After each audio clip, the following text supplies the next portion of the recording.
Etsapers, kembali lagi di Etsa Apps, podcastnya anak Etsa. Di episode kali ini kita bakal fokus tentang entrepreneurship. Kira-kira siapa ya bintang tamu kita kali ini? So stay tuned. Nah, kali ini Etsa Pips, hari ini kita kedatangan salah satu keluarga Etsa yang dimana kakak ini mencoba jalur selain jalur pendidikan, bukan jadi guru, bukan jadi dosen, tapi berbisnis, yaitu menjadi entrepreneur. Siapa bilang sih kalau anak pendidikan itu ujung-ujungnya cuma bisa jadi guru? Karena kita juga bisa mencoba jalur lain setelah lulus dari kuliah. So, tanpa berlama-lama, please welcome Kak Andre. Oke, halo. Halo Kak, terima kasih pertama-tama udah menyempatkan waktunya datang untuk sharing-sharing sama anak-anak Etsa. Boleh nih Kak, kenalan dulu sama teman-teman, siapa namanya dan kalau boleh tahu angkatan berapa? Oke. Assalamualaikum teman-teman. Perkenalkan, nama saya Andre Octavia. Saya juga mahasiswa aktif angkatan 19, S1 yang pendidikan bahasa Inggris. Dan saya sekarang masih dalam proses menyelesaikan kuliah saya. Oke. Jadi statusnya masih anak Etsa ya Kak? Masih mahasiswa aktif. Sekarang aku mau nanya, kakak sibuk apa selain kuliah dan bisnis apa sih yang kakak jalanin untuk sekarang? Jadi untuk sekarang saya sambil menyelesaikan kuliah skripsi lagi, dan juga saya sekarang fokus ke usaha yang saya miliki, rumah makan kecil, yaitu ayam gepuk rawit hijau yang berlokasi di Hibrida dan di Unik belakang.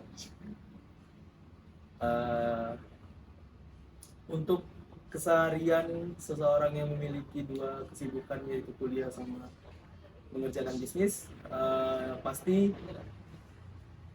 banyak waktu yang tersita karena harus membagi dua fokus itu tadi.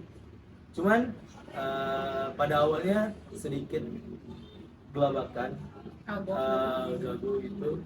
Jadi saya sempat meninggalkan pendidikan saya sampai saya jadinya sekarang masih di semester 13 karena sedikit fokus ke usaha tadi. Jadi karena bisnis itu tadi kakak memutuskan untuk ambil cuti? Iya, begitu bro. Kakak kan udah mention bisnis kakak tadi itu ayam gepuk cabai rawit hijau yang dimana pasti anak-anak Etsa udah familiar karena pasti sering banget bisnisnya kakak jadi salah satu sponsor event-event anak Etsa, ya kan?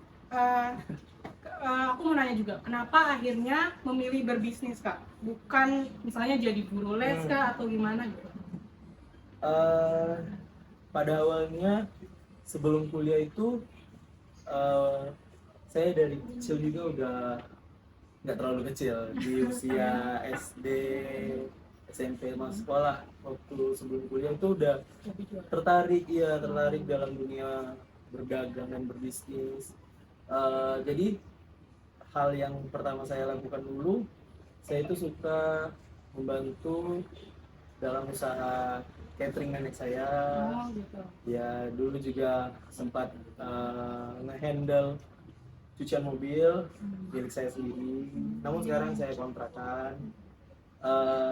Jadi di situ bibit-bibit jiwa dagang itu udah ada dari kecil, dari keluarga, dari pihak ibu dan ayah. Memang basicnya itu berdagang. Oke. Tapi boleh tahu nggak alasan kakak pilih jurusan bahasa Inggrisnya kenapa? Kan minatnya udah di bisnis nih, kenapa bahasa Inggris? Pada awalnya untuk kuliah itu sebenarnya kakak itu gap year 1 tahun. Jadi awalnya itu hati itu belum mantepin buat mau kuliah, jadi nganggur dulu setahun. Nah namun setelah dipikir-pikir, ada juga pesan dari orang tua buat melanjutin pendidikan dulu, karena jika untuk memulai berbisnis atau berdagang, kita bisa mulainya di umur kapan saja. Namun kalau kita untuk menyelesaikan pendidikan kita, untuk sekolah itu kan terbatas waktunya. Jadi di situ sedikit terbuka pemikiran, akhirnya mau kuliah. Dan mengapa memilih bahasa Inggris? eh, karena memikirkan prospek kedepannya untuk bahasa Inggris ini sekarang, bahasa Inggris ini sudah sangat masif dalam penggunaannya di dunia pekerjaan dan di dunia pendidikan terutama. Jadi tertariknya di situ kenapa masuk ke bahasa Inggris. Oke, jadi prosesnya nggak instan ya kak, seperti yang kakak bilang tadi, kakak Betul. pernah gapir, terus juga ngelihat juga di lingkungan kakak banyak yang buka bisnis tapi harus mementingkan pendidikan dulu gitu kan. Betul. Nah, emang banyak sih dari lingkungan aku pun juga, aku kan semester 3 nih, lihat teman-teman tuh udah mulai ada yang ngerasa salah jurusan lah, terus nggak mau lanjut lah, dan mungkin juga bakal kejadian juga di semester-semester tua gitu. Nah, apakah kakak dulu pernah ngerasa kayak gitu, kayak di semester-semester tengah gitu, aduh kayaknya nggak bisa deh, kayaknya berhenti aja gitu? Sebenarnya pasti ada rasa kayak nyesal mau ditinggalin kuliahnya karena kita udah kayak capek atau kita udah mulai sangat tertarik untuk bekerja mencari uang. Namun banyak juga teman-teman kan, abang juga kayak akhirnya sambil kerja sambil kuliah, ada sampai akhirnya harus mengorbankan kuliahnya gitu kan, jadi berhenti. Semua itu abang pikirkan karena ya balik lagi abang tetap berdiskusi sama orang tua nih, mau kerja tapi kita juga masih kuliah. Cuman yang dipastikan, kenapa kemarin memantapkan diri mau tetap lanjut, yaitu tadi satu, komitmen sama orang tua. Terus dalam hal pekerjaannya itu abang menyesuaikan aja, kayak apa sih usaha yang atau pekerjaan yang bisa memungkinkan untuk dikerjakan oleh mahasiswa yang nggak full time gitu. Nah, kalau untuk jurusannya sendiri nih, jurusan pendidikan bahasa Inggris, kan banyak mahasiswa yang tiba-tiba ngerasa nggak cocok sama jurusannya. Nah, Iya. kakak pernah ngerasain nggak?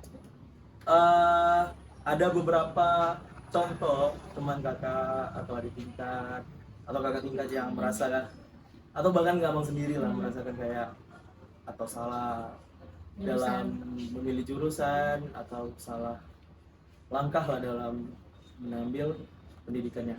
Cuman yang abang pastikan,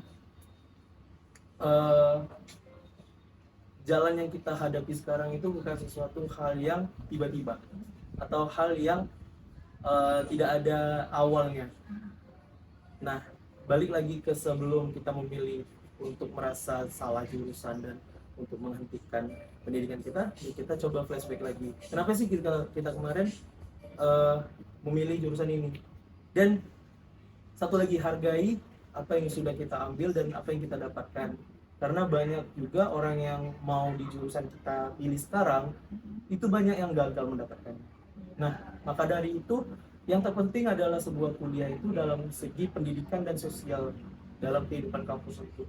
Ambil esensi kedua itu, dan abang rasa nantinya kamu nggak bakal lagi merasakan salah jurusan. Oke, tuh dengar tips dan saran-saran dari Bang Andre. Betul. Tapi sebelum memulai bisnis ini kan pasti ada tahap-tahapan ya. Kakak pernah nggak sih jualan di kampus, misalnya danusan pas di organisasi iya, gitu, betul. boleh Kak di-share?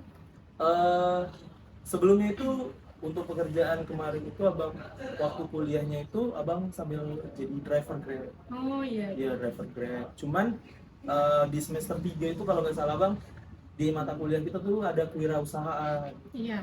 Nah, di mana di situ kita menuntut untuk menghidupkan kembali jiwa-jiwa usaha kita yang udah lama nggak digunain kemarin. Jadi di situ kita disuruh sama dosennya untuk berjualan dengan produk yang inovatif, kreatif, yang bisa kita ciptakan sendiri. Nah, di situ awal mula abang jualan dulu itu abang jualan cemilan. Namanya itu sayur kripsus. Sayur kripsus. Dulu abang jualnya itu dengan ya hanya sekedar untuk memenuhi tugas kuliah aja gitu kan.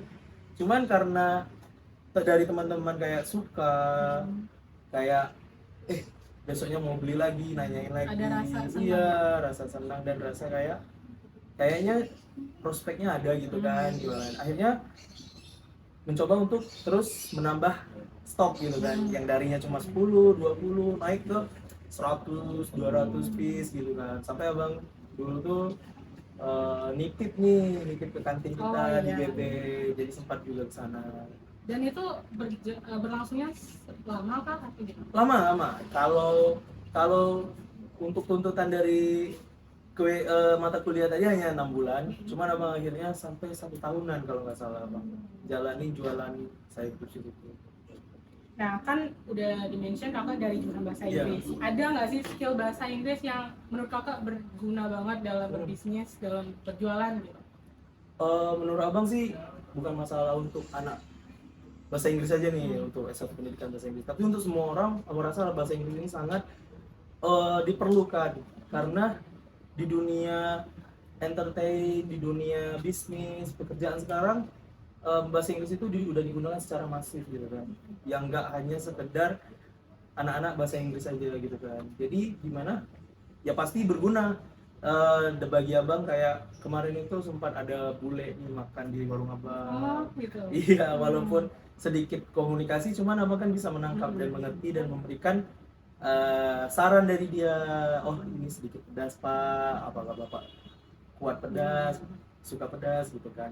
Dan juga dalam pengaplikasian kasir, aplikasi lainnya itu kan banyak bahasa Inggris. Jadi menurut abang cukup terbantu, karena pada umumnya banyak orang yang masih belum aware atau peduli untuk meningkatkan bahasa Inggrisnya. Jadi kakak setuju ya kalau mau apapun profesinya, kalau Iya, betul. skill bahasa Inggris itu tetap dibutuhin gitu. Pasti dibutuhin, pasti dibutuhin. Kalau kita ngomongin bisnis, pasti ada namanya tantangan. Apa tantangan terbesar yang kakak hadapi sebelum memulai bisnis, kayak mungkin awal-awal kah atau Iya. gimana? Tantangan pertama pasti untuk seorang pengusaha tuh modal. Kedua, banyak keraguan yang perlu dijawab. Dan cara menjawabnya itu yaitu ya kita harus langsung mengaplikasikan apa yang udah kita idein, misalnya apa yang kita rencanakan.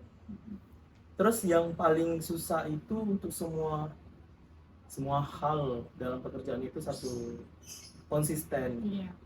Dan kayak menempatkan diri kita itu, kalau kita tuh harus melaksanakan itu tuh atau mengerjakan yang kita jalani sekarang itu harus setiap hari, setiap saat, setiap detik, dan ya kita tuh harus benar-benar terjun. Jangan kayak mut-mutan. Iya, lagi sepi, jualan sepi, kita berpikir aduh, Langsung down lagi, nggak mau jualan lagi. Jadi kita harus tahan banting lah, itu sih. Kalau untuk hal lainnya mungkin banyak juga orang yang bisa lain sih penemuannya dalam mengalami kesulitannya. Cuman dari abang sih rasa abang itu tadi, cuman itu. Terus gimana cara kakak ngeyakinin diri sendiri untuk mulai dan juga untuk tetap konsisten gitu? Mulai itu abang melalui keresahan abang, yang mana abang dulu jadi driver Grab. Di situ abang bekerja itu harus setiap hari, setiap saat untuk dapetin duit, nggak kayak karyawan tetap, nggak kayak yang pekerja pada umumnya, buruh harian lah kasarnya kan. Kalau kita driver Grab itu kalau nggak kerja hari itu nggak dapat duit gitu kan. Di situ abang merasakan keresahan abang itu setelah KKN. Abang KKN 2 bulan itu ya abang nggak kerja kan, jadi nggak ada uang masuk. Jadi di situ abang resah lah, kayak gimana sih kalau kayak gini terus, nggak bisa lah untuk ya, karena pada saat itu pemikiran abang tuh udah kayak udah mau kerja nian gitu kan, udah nggak kayak sekedar hanya untuk mencari uang masuk sambilan lagi. Kalau bisa udah bisa mendanai hidup abang sendiri. Maka dari itu ya Motivasi itu yang bikin kakak yakin. iya betul, kayak berpikir panjang lah jadinya. Nah, SFIS banyak hal yang bisa kita pelajarin dari perjalanannya Bang Andre. Tapi tenang aja, durasi masih panjang. Kita bakal bahas lebih dalam lagi, so stay tune. Nah, balik ke pertanyaan kak. Kan kakak mention nih, kakak pernah ikut organisasi, kegiatan-kegiatan kampus. Nah, aku mau nanya, skill di kampus yang paling berfungsi dan berguna dalam bisnis kakak, misalnya kayak public speaking kah, atau cara presentasi produk kah? Boleh? Boleh. Kemarin waktu masih di semester 4, abang udah masuk ke dunia organisasi, yaitu dari internal kita Himagris. Nah, di situ abang ya menjadi anggota biasa, bekerja, mengikuti rapat panitia, eh, menjalankan beberapa proker. Di situ abang belajar banyak yang abang improvisasi dari diri abang, yang mana dulu pertama dalam segi percaya diri dalam berbicara di depan publik. Ya awalnya tuh kayak malu-malu, takut ada yang salah, takut ada yang enggak, kayak ada keraguan buat nyampain apa yang kita pikirin gitu kan, kayak takut salah. Cuman mengapa akhirnya berani itu, ya terus dipaksa gitu kan, harus bicara lah, apapun yang terjadi ya nanti persoalan meningkatkan kepercayaan diri dalam berbicara. Di satu sisi emang berbicara sendiri gitu kan, kayak depan kaca atau di atas motor tuh sering ya latihan ngomong gitu kan. Cuman terkadang belum sehebat sekarang sih, mungkin kayak udah berani ngomong kayak gini kan. Kalau dulu lihat kamera aja takut kan, apalagi mau bicara face to face sama orang tuh kan takut. Tapi di situ menurut abang, teman-teman abang, lingkungan pada saat abang dulu menjadi anggota Himagris itu kayak mendukung sih, kayak jadinya percaya diri tuh tumbuh sendiri gitu kan. Ya akhirnya kayak ngobrol sama teman aja gitu kan, cuman pada dasarnya konteksnya yang sesuai sebagai seorang anggota Himagris gitu kan. Oke. Jadi pengalaman di kampus itu terbukti ada pengaruhnya dalam Ada benar-benar personality kakak sekarang. tuh. Nah, ini buat Etsa Tips, jangan lupa catat jawaban dari pertanyaan selanjutnya, karena ini penting nih bagi teman-teman yang mau mulai bisnis. Kak, boleh nggak sih bagi tips untuk teman-teman Etsa yang lagi kepikiran mungkin untuk mulai bisnis, mungkin lagi di semester akhir tapi mau mulai bisnis, mungkin tipsnya? Oke, enggak semester akhir juga sih, awal juga bisa. Iya mungkin. Karena bisnis itu bukan siapa yang paling duluan, tapi siapa yang bisa mempertahankan dan bisa berkembang. Karena bisnis itu bukan siapa yang duluan, jadi nggak perlu duluan atau takut memulai karena kita udah lama. Tipsnya yang pasti menyesuaikan pada mahasiswa, yaitu yang fleksibel. Kalau kita mau jadi pegawai, mungkin di beberapa tempat kerja ada namanya middle part, atau kayak kerja sampingan gitu kan, cuman 4 jam 6 jam itu ada, sekarang udah ada. Bahkan di warung abang juga ada gitu kan, anak kuliahan abang terima gitu kan, dari sore sampai malam. Jadi di situ kan nggak ada batasan lagi buat kerja.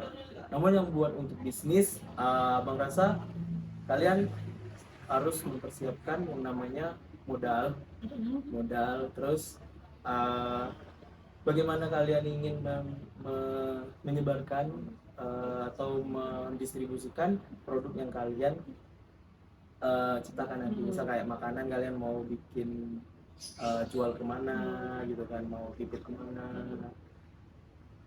Selebihnya untuk anak kuliah ini permasalahannya rasa abang banyak kurang yang bisa konsisten gitu kan. Kayak banyak hal yang membatasi mereka lah, kayak kerja itu kayak bisnis kan. Abang usaha jadi menurut abang tipsnya sih ya konsisten aja, yang penting konsisten serius, cuma itu aja. Keren banget, kita dapat tips dan wawasan baru dari perjalanannya Bang Andre. Jadi buat teman-teman Etsa, khususnya Etsa Tips yang lagi nonton, jangan takut untuk mulai, karena selagi itu nggak merugikan orang, I think it is good. Thanks. Betul. Oke, sekarang tadi kan tantangan. Sekarang aku mau nanya, ada nggak momen paling berkesan bagi Bang Andre ketika menjalani bisnis? Hal yang berkesan untuk saat ini menurut abang, abang udah bisa mendanai diri sendiri, nggak merepotin orang lagi. Bahkan abang juga udah bisa bantu keluarga abang sedikit-sedikit. Jadi di situ abang rasa manfaatnya itu kayak luar biasa sih, walaupun masih banyak kurang, masih banyak yang perlu ditingkatkan lagi. Cuman menurut abang, terkadang abang berpikir, abang merasa kayak hari kemarin tuh hari ini tuh lebih menyenangkan dari yang kemarin, lebih bersyukur. Jadi maka dari itu abang kayak ya have fun aja sih sampai saat ini. Oke, semoga makin banyak hal-hal baik yang datang Iya, ke bisnis kakak, dan mungkin juga semoga kuliahnya bisa Terima kasih. dipercepat selesai. Terima kasih. Sekarang Diusahakan. kita ke pertanyaan terakhir sebelum closing. Iya. Ada pesan nggak untuk mahasiswa ETSA mungkin yang sekarang lagi pusing UAS, pusing skripsi yang nonton saat ini? Oke. Oh iya, udah masuk UAS ya. Iya. Jadi buat teman-teman adik-adik yang masih kuliah aktif di kelas, yang masih banyak SKS-nya, kalau untuk abang mungkin skripsi lagi. Jadi abang saran tetap belajar, tetap ikuti kata-kata dosen, tugas-tugas dari dosen dikerjain biar kalian nggak telat, biar kalian nggak ngulang kayak abang. Jadi semoga kalian nantinya bisa cepat lulus ya, 3,5 tahun, 4 tahun, jangan lama-lama kayak abang. Kalau saran abang, pendidikan nomor 1, jangan sampai tinggal, dan jangan lupa untuk selalu bersyukur. Oke. Iya kan? Terima kasih banyak Kak atas pesan baiknya. Tadi itu sekaligus menjadi pertanyaan terakhir untuk podcast kita kali ini. Terima kasih. Tapi sebelum itu, di video selanjutnya itu kita ada section games yang Boleh, dimana kayaknya teman-teman ETSAPIP suka sama section gamesnya. Jadi kita masuk ke games dulu. Oke. Nah, kali ini gamesnya itu rated or leave it. Jadi nanti aku bakal kasih satu pernyataan gitu. Nah, kakak boleh rate dari 1 sampai 10. 1 itu artinya kakak nggak suka atau nggak setuju. Kalau 10 itu artinya kakak suka banget atau setuju banget. Oke? Sampai 10. Dan kalau kakak nggak bisa jawab, kakak bisa bilang leave it. Nanti aku akan Boleh, lanjut boleh. gitu. Boleh. Ready, Kak? Oke. Oke. Duduk di depan saat kelas. Jawabnya harus cepat. Tiga. Ngadem ke perpus, 9. ditegur dosen karena nggak ngerjain tugas. 2. Bahasa Inggris itu penting buat semua profesi. 10. Lebih suka ngerjain tugas individu daripada kelompok. Oh, 3. Oke. Temen bilang OTW tapi masih di kasur. 5. Jalan karir yang tidak sesuai jurusan itu bukan masalah, yang penting terus berkembang. Oh, 1. Bisnis bisa mulai dari 0. Ya, 10. Oke, itu tadi gamesnya. Sekarang aku mau review dari jawaban kakak tadi beberapa ya. Iya. Kakak bilang tadi lebih suka ngerjain tugas individu daripada kelompok. Kakak bilang setuju atau tidak setuju? Kurang agak tidak setuju. Tidak setuju. Jadi kakak lebih suka berkelompok gitu. Iya, betul. Bisa ditanya alasannya kenapa? Banyak stigma yang berpikiran kalau kerja kelompok tuh pasti beberapa orang yang kerja kan. Cuman bagi abang sih untuk kerja kelompok tuh asik aja kayak. Dan Jadi, lebih sharing gitu ya. Sharing kayak banyak ide yang masuk, banyak kayak masukan-masukan dari bagaimana cara kita mengerjakan dan menyelesaikan tugas yang kita kerjakan. Jadi menurut abang suka kerja kelompok. Nah tadi yang kakak kayaknya setuju banget itu tadi bisnis bisa mulai dari 0. Ya, Kenapa? bisa karena abang dulu dari 0 soalnya. Jadi abang yakin karena abang udah menjalaninya. Maka dari itu ya pasti kalian bisa juga kok untuk memulai siapapun itu. Jadi jangan pernah takut untuk memulai dari 0 karena Buktinya proses udah ada. Iya, karena proses yang lebih penting. Oke guys, itu tadi segmen terakhir kita pada episode kali ini. Sekali lagi untuk Bang Andre, terima kasih banyak udah Ya, terima kasih. menyisikan waktunya untuk ngobrol bareng kita. Insight-insightnya semoga berguna untuk teman-teman Oke, ETSA. terima Dan kasih. untuk ETSA Tips, jangan lupa follow ETSA Podcast supaya nggak ketinggalan episode seru lainnya. Sampai jumpa di episode berikutnya.